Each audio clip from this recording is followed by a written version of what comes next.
You're listening to and such a short amount of time to do it in. We were really... a Mamma Mia podcast. Hi, I'm Mia Freedman and welcome to No Filter. Remember Poppy King? If you're a woman with lips who's over the age of about 30, you probably do, because back in the 90s, every woman in Australia old enough to wear lipstick had a Poppy King lipstick. They were kind of feminist lipsticks in a way. There were 7 of them and they were named after empowering female qualities: ambition, courage, liberty, virtue, inspiration, integrity and unity. Everyone had a favourite, and the range was followed up by her 7 Deadly Sins range. Whatever happened to Poppy King? Things got a bit scandalous. There was something about business going bankrupt, something. There was lots of media coverage, and then she kind of disappeared towards the end of the 90s. Well, here's the timeline. When she was 18, she started her cosmetic company, Poppy Industries. She had no university education, no real business experience. Poppy Industries' key product was the Poppy line of lipsticks. They were matte and they were everywhere.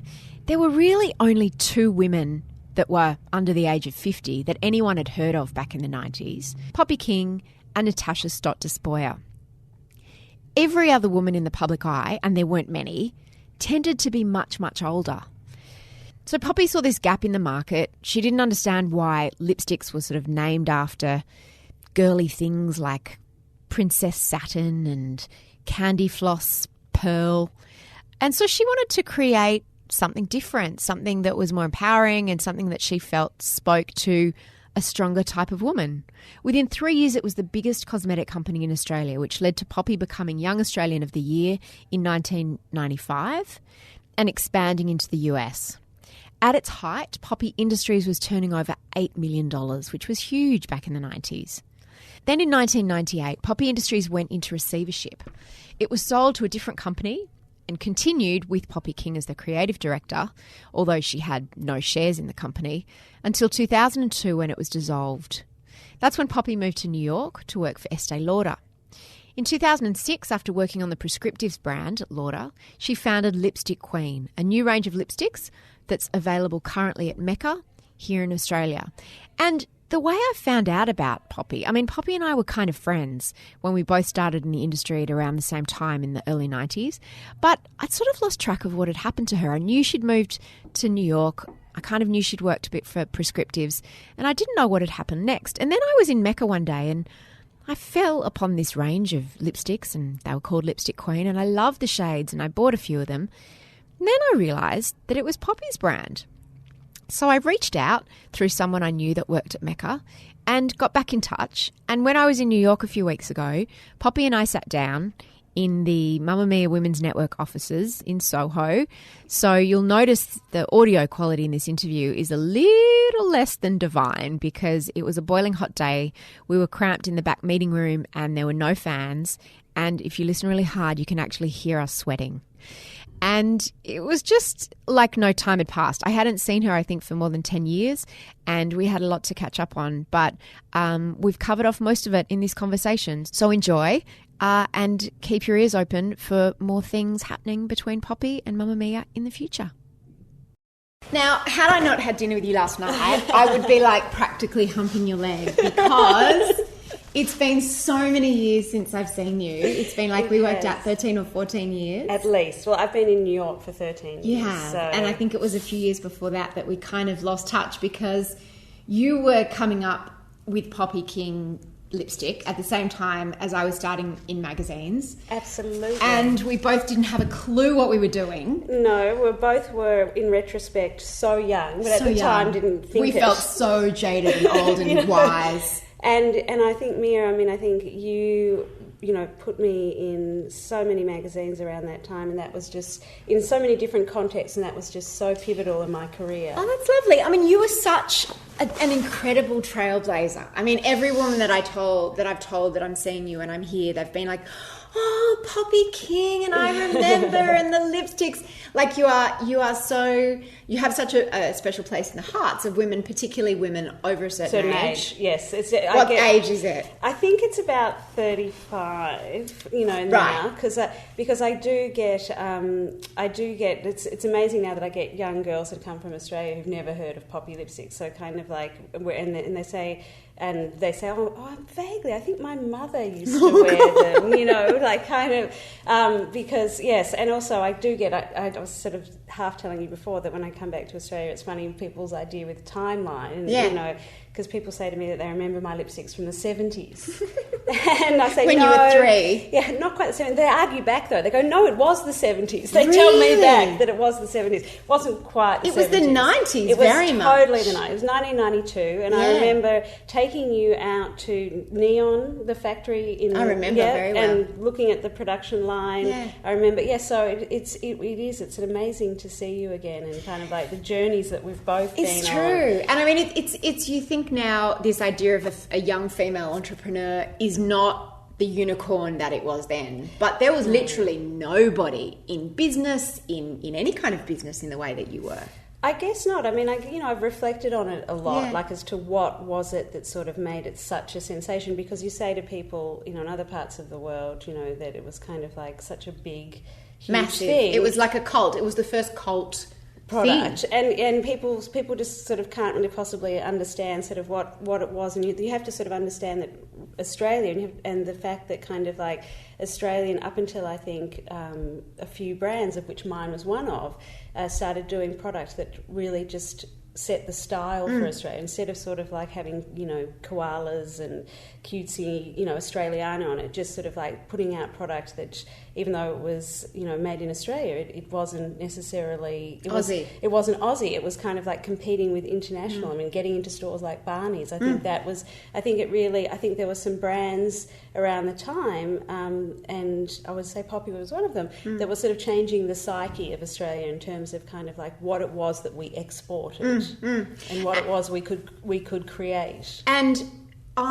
we sort of lost touch, and I sort of Google you on and off over the years, and you've always been a little bit elusive because you're not a creature of social media. No. I was going to say. And then I discovered, I was in Mecca Cosmetic, the big fabulous makeup shop, and I discovered this phenomenal brand called Lipstick Queen. And then I discovered, these are all my own ones that I brought with me. I can see. And then I discovered that it's you. Yes. And that you had... Well, first of all, tell me why you left Australia and what happened to Poppy. So basically, why you put some lippy on? I feel very underdone. Lippy, that's it. You don't hear that very often over here.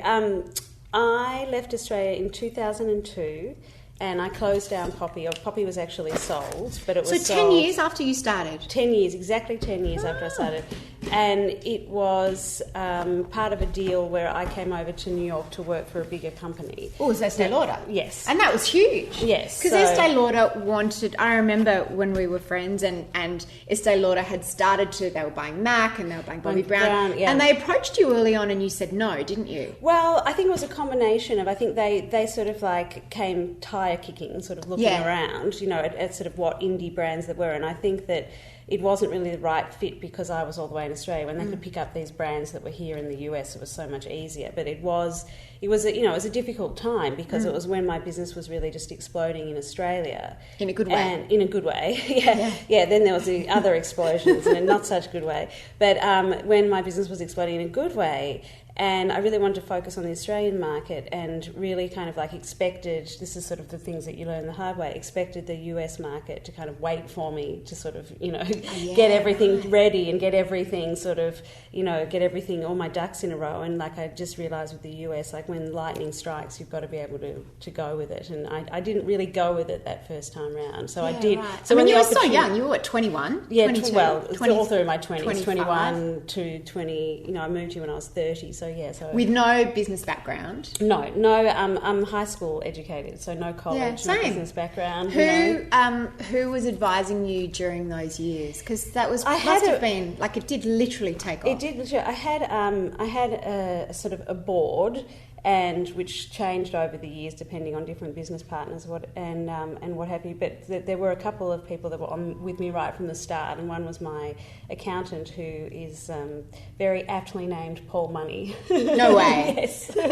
and so Paul and I mean, he was with me right from the start before we went on sale, when he was just sort of doing it as a favour, to my mother, because he knows my mother, to sort of like help me out a bit with this sort of business plan. And then kind of like $1 million later, and like the most phenomenal EBITDA he's ever seen. He's kind of like, whoa, you're really onto something here.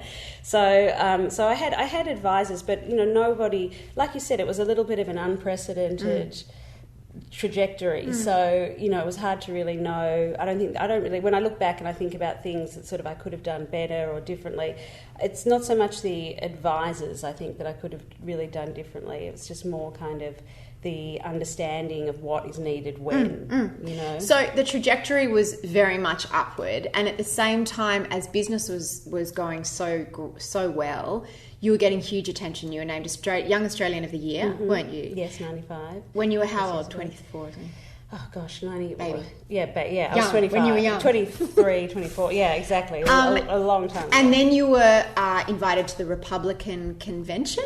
The reason why I got involved in that, because when I was given the Young Australian of the Year award, which was such a shock, because it was 95. I finished high school in 92, so it was 3 years late. I launched my lipsticks in 92, finished high school in 89. So so it wasn't that long later that I was being named Young Australian of the Year, especially seeing as I had not been a model student. Never would have seen that coming. When I made my speech to accept the Young Australian of the Year award, I brought up Australia becoming a republic and how much I hoped that would happen. And then I think that's then Malcolm and Steve Vizard and Eddie Maguire sort of contacted me, and I became sort of one of the very early members of that, and then was elected to go to the Constitutional Convention, was very involved in kind of the formation of the Australian Republican movement, in the message. I mean, and I really, it's something that was just an incredible experience to sort of, it was like, Freaky Friday, swapping place with, a politician for 2 weeks, being in this, debating. Because there were no other young women in public life. There was Natasha Stott Despoja. There was you and Natasha, that was pretty much it. There was Natasha Stott Despoja, and then there was kind of like very high profile women like Janet Holmes at court. But no young women. There was there was me and Natasha and you. No, but I was a junior in a magazine. I mean, there were no prominent women in media. There were no... you were the only prominent young woman in business. Yes. There were no young women in media. In the life before the internet, it's hard sometimes when you're explaining it to young people. Yeah. Women couldn't get their voices heard, No, and the only reason why mine got heard was because I launched the lipsticks, the first 7 lipsticks, right at the time of a recession. And so what would have normally been simply a fashion story, that somebody was launching a line of their own lipsticks. Yeah, it was a recession. It broke into general news because it was kind of like, it was a time when there was a recession and everything was very down and people were feeling like there was no opportunity and no hope. And so I just sort of got picked up by the general media, which is what really catapulted my career. Otherwise it would have just stayed a beauty story. But it became in times of recession, lipsticks and magazines, ironically, used to be indicators that things were bad because women couldn't afford a holiday or new clothes necessarily or a handbag, but they could buy a lipstick and they could buy a magazine. And also, I think just the idea that somebody was going rogue and just and just doing it themselves, because that's the thing, is that we all have really good ideas. I mean, I'm a magnet now for people who have ideas and want to know how to get them off the ground. And I just hear fantastic ideas, but it's just making that decision, as you well know, to just sort of actually try and make it happen, not just stopping at the idea and sort of thinking, well, let me see the next step with this, and then the next step, and then the next step, and then it's a little bit like when you're swimming in the ocean and you don't realise it, but you've actually gone quite far away from your towel. It's kind of like you just sort of dive in and kind of like you don't realise it, and you actually get quite far. Where did you think you were swimming to? I didn't know. All I knew was that there were 2 things that I wanted. I wanted lipsticks at the time that were matte in 1940s, because it was very important for me. Up until I realised that when I emulated the 1940s, or other eras, I looked better than when I tried to emulate the current era. Like I was because that was grunge, wasn't it? Yeah, and I was very awkward in those. Like that just didn't the trend, the fashion of the day just did not suit me. And then You've always been very. How would you describe your style? Vintage. I'm wearing my leopard print bra for you today. I actually put this on because I thought, and I actually noticed. Oh, of course you did. I should hope so. Like, and this isn't. Oh, this is like pretend vintage. But you've always been glamour, and. Yeah, I don't even know how to describe it. And I love glamour. It's vintage and glamour, and it's because glamour to me is very democratic. I think beauty is very, very defined in certain physical features, in a certain standardised look that is whatever the fashions of the day. Anyone can be glamorous, and I think I realised that maybe I wasn't beautiful, or maybe I wasn't this, or maybe I wasn't that, but that glamour was open to me, and that glamour is something that no matter what size you are, no what age you are, even what income you have, it's not necessarily about having expensive things. It's about these little touches, just that sort of like that leopard print bra under a white t-shirt. And the red lipstick. And the red lipstick, and it's these little touches of sort of mind-body connection, this spirit. And so glamour, glamour gets a bad name or a sort of bad rap because it's sort of thought of as sort of gaudy. But I like to sort of like do sort of like a kind of minimalist glamour, if that makes sense. I like what you say about glamour's democratic. I mean, I think you were one of my earliest feminist friends. We both had similar upbringings in terms of feminist mothers. Yes. And I remember having these conversations with you where you were feeling quite anguished because apart from the wonderful side of the success, everyone wanted to stereotype you as this lipstick girl, kind of as if you were brainless, as if you were a puppet of the men who were running your business, all these kinds of things. And you were like, but I'm interested in science and I'm interested in this and politics and all these different things. And that was quite revolutionary at that time. I guess, still is in some ways. It's funny because I almost had the opportunity of designing, but for a whole host of reasons it didn't happen, a line of cosmetics for the very first feminist that influenced me, and that's Miss Piggy. Oh, no way! Yes, I had conversations right. about doing a beauty line for Miss Piggy, which you watch this space, you never know. Wow. I had some great one-liners for her, like when I say pigment, I mean it. Oh, that's so good. So anyway, but I was saying, when we were in these meetings about Miss Piggy, like that, as funny as it sounds, or sort of like as ironic as it sounds, she really was the first sort of feminist glamour construct I came across, where she was sort of vain and fashionable and insecure, but also incredibly strong and dominant, kind of like sort of confident. Wanted what she wanted, but kind of didn't really know how to get. That she was filled with all these contradictions. And Miss Piggy to me was just a real revelation, because kind of like, usually you had sort of like the airhead, the bubblehead, kind of, or you had kind of like the serious sort of academic who, kind of like was sort of dressed dowdily or whatever, But Miss Piggy, like in the Archie comics, you've got Veronica. Is it Veronica? No, what's the one with Veronica's the vamp with the black hair, and then there's the one with the glasses. With the glasses and the exactly. And sort of Miss Piggy was the first time that somebody there was a female construct that was kind of both. And I know that she was very modelled on Mae West. That Miss Piggy was kind of very modelled on Mae West. Oh, totally.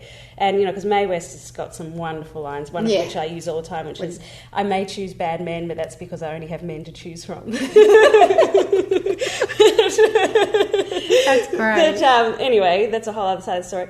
So I think for me, kind of like what I also wanted, so I wanted these matte lipsticks that were sort of 1940s, but then I also wanted, apart from just the product, what I wanted was something that was marketed differently. Like when I walked into Myers and David Jones and the department stores in the sort of early 90s in Melbourne, Australia, or Sydney, everything there was Estee Lauder, Lancôme, Clinique, there were all the major brands.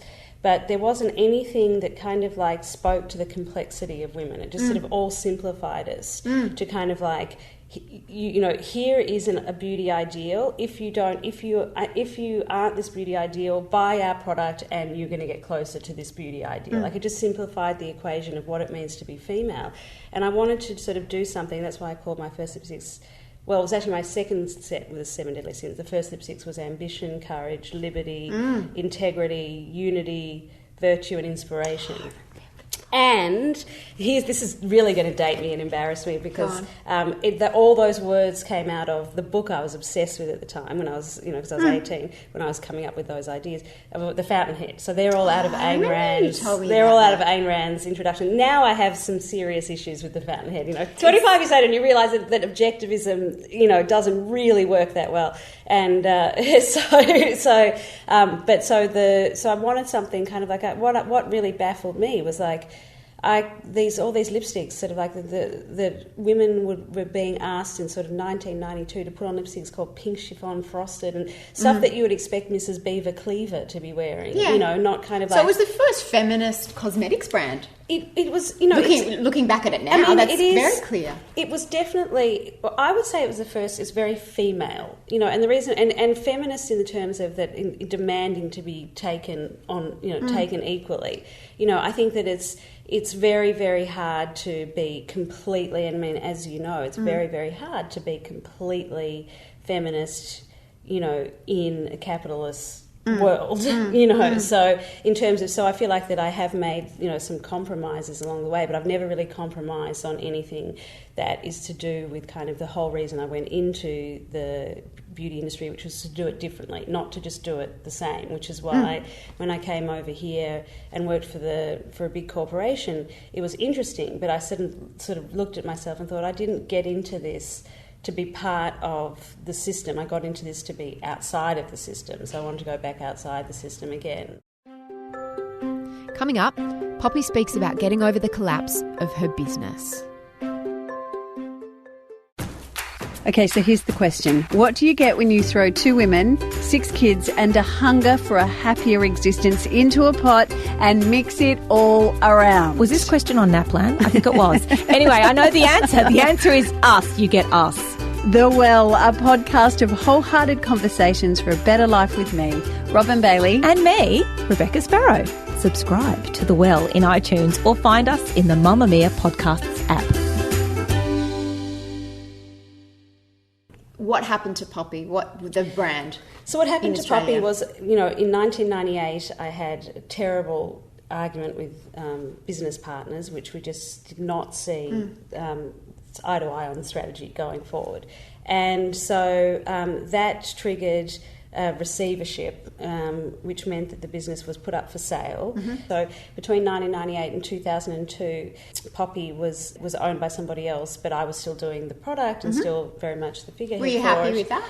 I think I was a little weary after the sort of the 6 years, because that was the first 6 years in business had been sort of like such a roller coaster for me that I think that I was a little weary, but I was happy that the business had a second chance. But it also coincided with a time when there was just so much competition coming into Australia, Mac, Bobby Brown, just that kind of really, and the business had been so sort of damaged by all by sort of like this sort of public squabble, which just, I never meant to get public, and it did, and just sort of got away from me. We were talking about this last night. It was a bigger story in Melbourne than it was in Sydney. But we were talking about how a lot of the press coverage, like there were a number of incidents in the 90s. There was Monica Lewinsky, not that I'm comparing you and Monica Lewinsky, similar. Monica Lewinsky, there was Marsha Clark, who was the prosecutor in the O.J. Simpson case. There was Anita Hill, who launched the sexual harassment case against Clarence Thomas.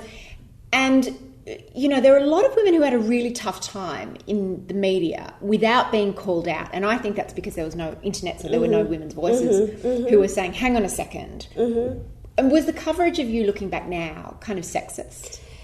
I think the coverage of me, unfortunately, I think the coverage of me there was definitely a sexist undercurrent to it, but I don't even really, I've sort of come in my older years to sort of like realise that it wasn't even really personal, and I'm not in any way sort of endorsing like how vicious it was, but I realised that was just because that was the narrative that they were painting. It's like being in a play, and I got cut. Like first, I got cast as the star of the show, as the ingenue, the kind of the wunderkind. Yes, and then I got recast as the villain, and it wasn't really even to do with It was just that they recast me in order to sort of like keep the story moving, and there was nothing I could do. Very pragmatic of you to see it like that. It's true. If there was nothing I could do, I mean, anything. It was not that they ever sort of outright lied, but it was just the way in which facts were sort of manipulated to support the idea, you know, that I was a villain. And I think that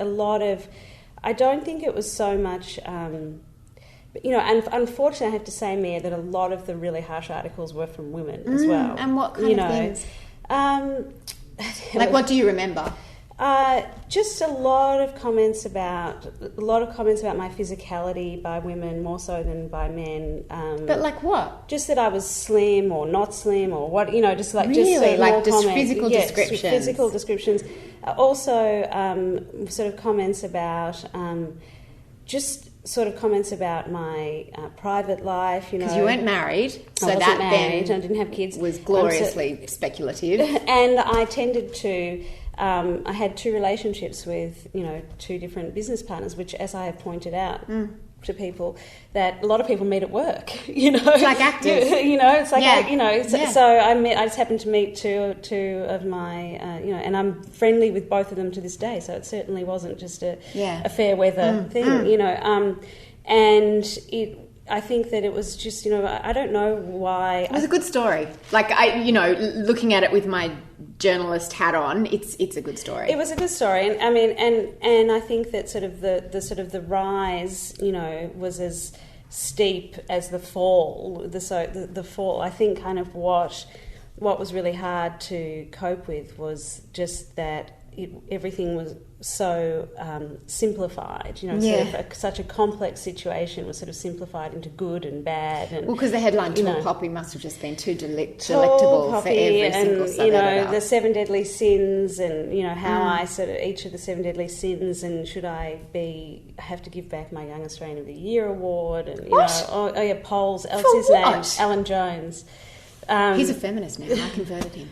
Really? Yeah, I was on Q&A next to him, and I welcomed him into the club of feminism. So he might have a new attitude to that. New attitude. But on what basis was that claim made? Just, I guess, because people were disappointed. You know, the fairy tale, so to speak. You know, of kind of like that business hadn't worked out. Yeah, they kind of. But and it's funny because I often get asked, like, what do you think went wrong with your business? And it's sort of, I feel like I should be asked, what do I think went right with it? I mean, the fact that it lasted for 6 years before it got into any sort of problems, with a 20-something-year-old at the head of it, you know, is kind of like, to me, it's not. I'm not patting myself on the back. What I'm saying is a lot of variables came together, and a lot of planets aligned. That a lot went very right for a very long time. Like the fact that it kind of went wrong and had problems is not actually a surprise. It's a surprise that it went right as long as it did. Yeah, that it took as long as it did. I think now we live in this entrepreneurial culture where people understand the idea of setbacks and failures, and you try something and it doesn't work. But again, back then, you were beyond trailblazing. I mean, forget Sheryl Sandberg and leaning in. You were like, there was you and there was daylight. There was just not. There was you and a bunch of old men. Yeah. There were no Mark Zuckerbergs. There were no young, cool hipster entrepreneurs. Yeah. So it's almost like there was a feeling among the business establishment of you getting your dues, kind of thing. You know, who did she think she was? Exactly, and I think that it was all, you know, I think that it was also just a combination of kind of a sort of naivety, you know, around sort of my own naivety around kind of what it takes to sort of be in business, and a sort of naivety on behalf of the media that kind of, you know, it is problems in business are par for the course. And I think I was saying to you last night that, you know, I've had sort of success and I've had failure, and both. And what I've learnt more from the failure than I've learnt from the success. From the success, it sort of has confirmed what I already knew. But what I've learnt through the failure, not that it's pleasant, not that I want it, not that I, you know, is so much more. You know, like that when I go on to then have further success, it's so much because of the failure that I'm going further than the success that I'm going further. Did you come to New York because you wanted to get out of Australia, or because you wanted to conquer New York? I came to New York, you know, because I loved New York. So, you always did. So it's not so much that I wanted to get out of Australia. I always loved New York. New York was somewhere that I felt very, very at home. I felt very the eccentricity of it. I felt it felt very natural to me. It felt like a sort of spiritual home for me. And I felt like it was a massive convention of everybody just sort of taking a chance on something. I felt like everybody in New York should wear name tags, like "Hello, my name is." Right. Because it was like a sort of massive, convention of what is possible here, anything, And so I loved New York, and so I wanted to sort of live in New York. So it wasn't so much about leaving Australia as living in New York. I wanted to live in New York. I also wanted to try. And I came over to take up this vice president role at the Estée Lauder Corporation, and I also wanted to try what big business was like and see what see what the big business. What was it like?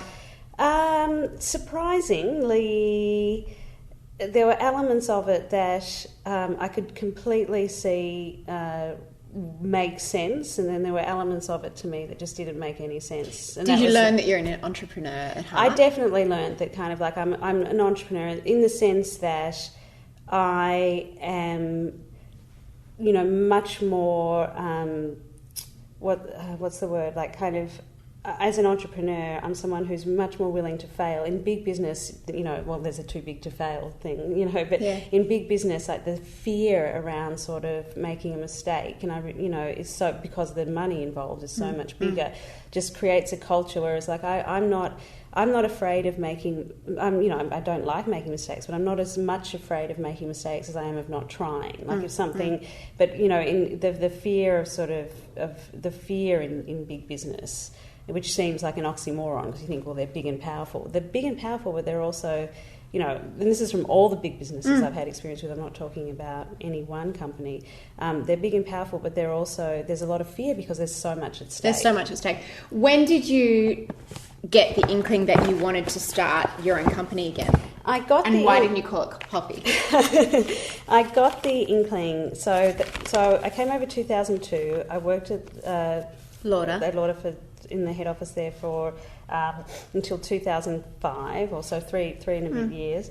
And then during that time, I was sent out on the road a lot to go to all the shopping malls and do, PAs on behalf of Prescriptives, the brand I was on. PAs are public appearances? Public appearances. Yeah. So, it's a very fancy way of saying that you go and work the counter. Right. And so I was going all over America, sort of doing that. And it was really fascinating because I was noticing that lipstick as a form was sort of dying away. It was kind of like becoming like a DVD, it was kind of like people, like women would sort of say, oh, I don't wear lipstick, or, and this was, it was all about gloss, it was all about gloss. Just lip gloss.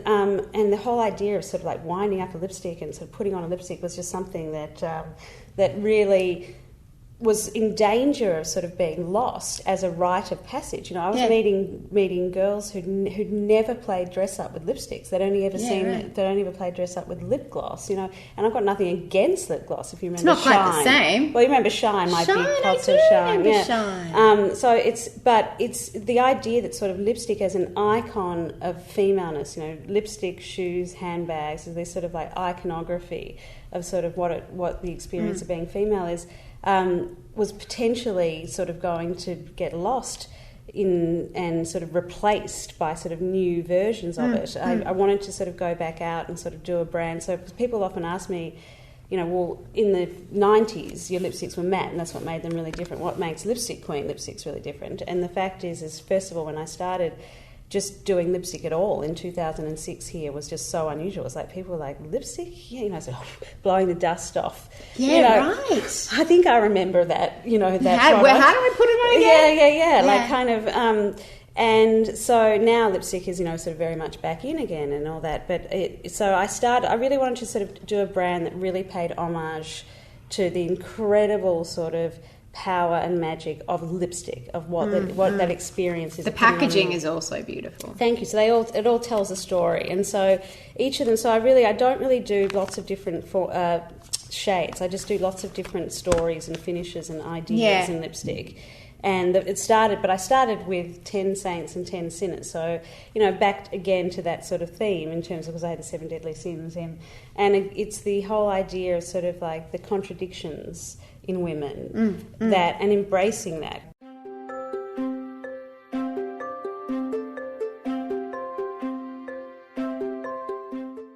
In terms of your profile here versus Australia, I mean, you're unchanged. You still got your accent. You haven't... Absolutely, yeah. I mean, I moved over here when I was 30. I think, you know, if anybody who moves over here post the age of about 9 years old and changes their accent radically, it's a choice. It's not, you know... Yeah, right. I mean, I do have to, you know, say tomato instead of tomato, and I do have to...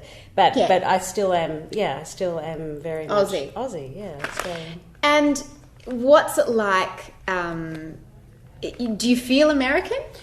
I don't feel it's an interesting question because people ask me, they don't really know where to place my accent. They don't know whether it's South African or New Zealand or English or whatever.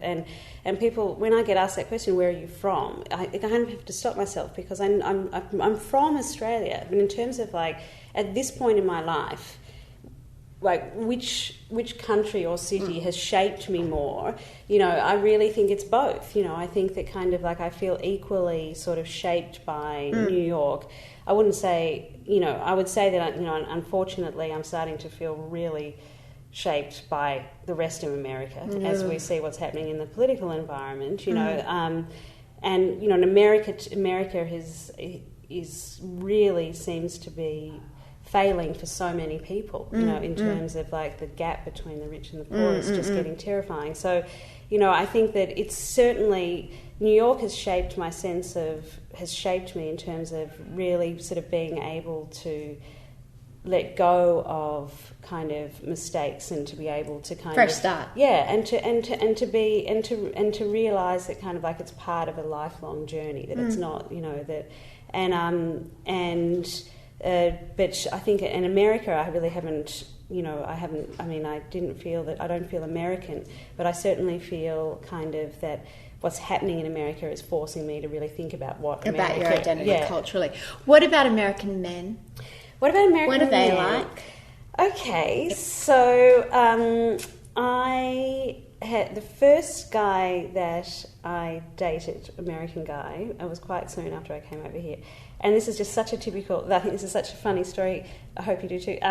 We were walking, in terms of the difference between American men and Australian men, or certainly American men and me, we were walking along the street and he showed me, he said, oh, that's the bus stop or something where I, you know, used to get the bus to work with him. And I just looked at him and I said, wow, do they have a commemorative statue there? Yeah, you know, like completely just being joking. And he just went, no. Americans don't get our humour. And so I must say that American men, I've learned not to sort of like tease them. Yes. Not to kind of I hear that from friends when they'll be on a date and they'll think it's going really well with banter, and then the guy will just go, you've been really rude to me, or like, I've never been so insulted. And it was just... I thought we were having good banter. No, it's very... So I've just kind of realised that sort of like, they just have a very... That, you know, straighty 180. Yeah, so they're so. But I've, you know, you meet so many different nationalities in New York, and also I was spending half my time in London for a while, so I was really sort of based half in London, and I had a boyfriend in London for 2 years, so that was kind of. So, you know, I don't feel like I'm totally qualified to tell you what. Did you think you'd get married? I don't. Part of me suspected I wouldn't because. When I was little, I got proposed to by this when I was 3 by a 5-year-old boy, and he was very, very eligible. He was the son of somebody who's very well known in Australia, and I really, really sort of thought about it and kind of decided, okay, I'm going to do it. And my parents, because my dad was alive at the time, my dad died when I was 7. Sort of went along with it, like kind of like, okay, so we're going to get ready. And I was going to wear this. I had this huge doll that was actually bigger than me. And I was going to wear this dress, the dress the doll was wearing. I was really kind of seriously getting ready for it. And then I came down, as my mother would tell the story. I came downstairs and I sort of said to my mother and my father at the time, you know, I've realised I can't get married. And they said, why? And I said, because I'm not tall enough to reach the stove.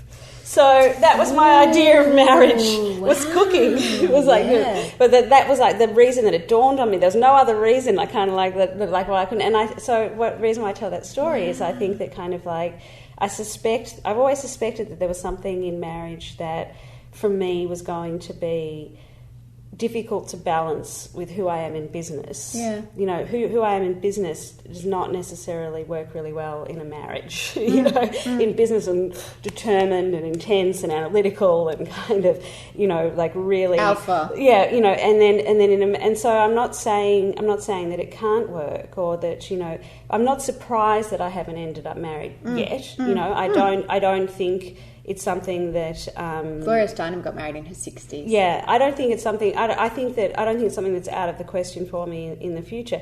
It's am I surprised that I haven't, you know, that I've got to 44 and I haven't really met the love of my life? Yes, you know, that is a surprise. But equally, it's not. But you had loves of your life. Yeah, it's not equal. But equally, it's not a disappointment. It's just more. It just goes to show that and we were talking about this last night, that there are many different peaks in a woman's life. You know, there's a sort of, and I don't feel like I've reached my peak from a point of view of relationships. And I think it's both circumstances and a self thing. Like I said, I'm a little bit too poppy, a little bit too entrepreneurial in relationships. You know, I need to learn a little bit more about how to be in a partnership versus being an entrepreneur. Did you think you'd have kids? I did up until my mid-30s, not because of an age thing, but I did really want kids, but then I kind of realised that for me that the experience of mothering was something that I definitely didn't want to leave this planet without doing it, but it didn't have to be biological for me. So, you know, what I'm really hoping is that sort of down the track I'll have the time, the energy and the finance to do something like to foster, to mother and nurture and or develop. maybe be a stepmother. And maybe be a stepmother. Adopt. Yeah, adopt. I mean, I just would like to help kids who are in need already versus bringing new ones into the world. You know, that's kind of like, and that's sort of my drive towards children is not a biological drive. It's a different kind of thing. So as we've gotten older, have you had that biological last train leaving the station? No, I've had that more, I guess, you know, on a flirtation level, like the last call, like kind of lights blinking, like a little bit, yeah, like kind of like, you know, how long can I get away with dresses like this, you know, kind of right. So not more from a life stage, more from a sort of like how, you know, like what's the next iteration of me, you know, kind of like, and as I sort of go through my 40s, you know, I think, and it's not so much. None of it is. It's pleasant. It's as pleasantly surprising as it is disturbing. You know. Yeah, I agree with that. Yeah. Like, do you, in terms of your decades, your 20s versus your 30s versus your 40s, how would you sort of categorise the three of them? Well, you know, I'm sort of Benjamin buttoning it. I'm sort of doing it backwards. I'm having a delayed adolescence because, like, in my 20s, I had the business, you know, so I was 19 when the Lipsticks launched, you know, so I had a business, so I had that big responsibility. And in my 20s is also when, you know, I rose to great heights of success and fell to great sort of, you know, depths of scandal, you know, and so my 20s was just a really, really a time of adventure. My 30s was kind of like a time of consolidation, you know, and my 40s has sort of like been like a time of experimenting, you know. Yeah, so in what way? Well, just experimenting in terms of just trying to do things a little bit differently, like not being so rigid about how that this is who I am, like realising that who I am is actually a fluid thing. Yeah. There are traits that are always going to be there, but you know, but I'm more fluid than I realised. Like in my 20s and 30s, it was very much like, this is who I am, and this is what matters to me. It's all about being fluid these days. Gender fluid. Yes. Sexually fluid. Just be fluid. Yeah, I mean, you know, I've still got some boundaries. Lack of fluidity. Yeah, some reserves. But I guess, yeah. You're still mostly planning to stay a woman at this stage? Yes, I am definitely planning to stay. No gender fluidity. Although a little bit of makeup on me and I look like a female impersonator very quickly. I look very transgender very quickly. I learned that the hard way in Australia. That's so hot right now, being transgender. I learned that in the hard way in Australia when I didn't realise that kind of like when I went on television or something like that you could sort of like say no to that level of makeup. That level of makeup. Sometimes when I think back to some of the level of makeup in the sort of that I had when I was kind of on television in my 20s. But so, yeah, I think and I'm experimenting more. I'm experimenting more in business in terms of kind of like, you know, you'll see that there's all sorts of different categories that I'm looking at going into. I've got an invention coming out around nails. So I just kind of like... beautiful nails. Oh, God, I used to buy them. No, stop it. I know. And you don't now, but I still do. And so, you know, so it's kind of, and just sort of experimenting more with, just kind of like letting things, putting in the effort, but letting go of the results. I feel like we haven't even scratched the surface. Will you come to Australia? I am coming to Australia in the fall. When are you coming? And at this stage it looks like October. And I come to Australia and I do... When's your birthday? May 24th, so just been. So I come to Australia and I do these wonderful events, and just the incredible sort of memories that people come back to me with about their poppy lipstick or their pot of shine. It's true. It's just extraordinary. Well, I will see you soon. It's not going to be another 15 years or 20 years. Thank you. Thank you, everyone. Thanks for listening to No Filter. For more interviews with depth, subscribe to the show in iTunes or listen through the Mamamia podcast app. That's free. Just find it in your app store. If you have a suggestion for a guest, someone you'd like to hear me interview on No Filter, email us nofilter@mamamia.com.au. And for more information about our other podcasts on the Mamamia Podcast Network, go to the Mamamia Podcast Network Facebook page or my Facebook page, Mia Freedman. This podcast was produced by Elissa Ratliff and hosted by me, Mia Freedman. Catch you next time.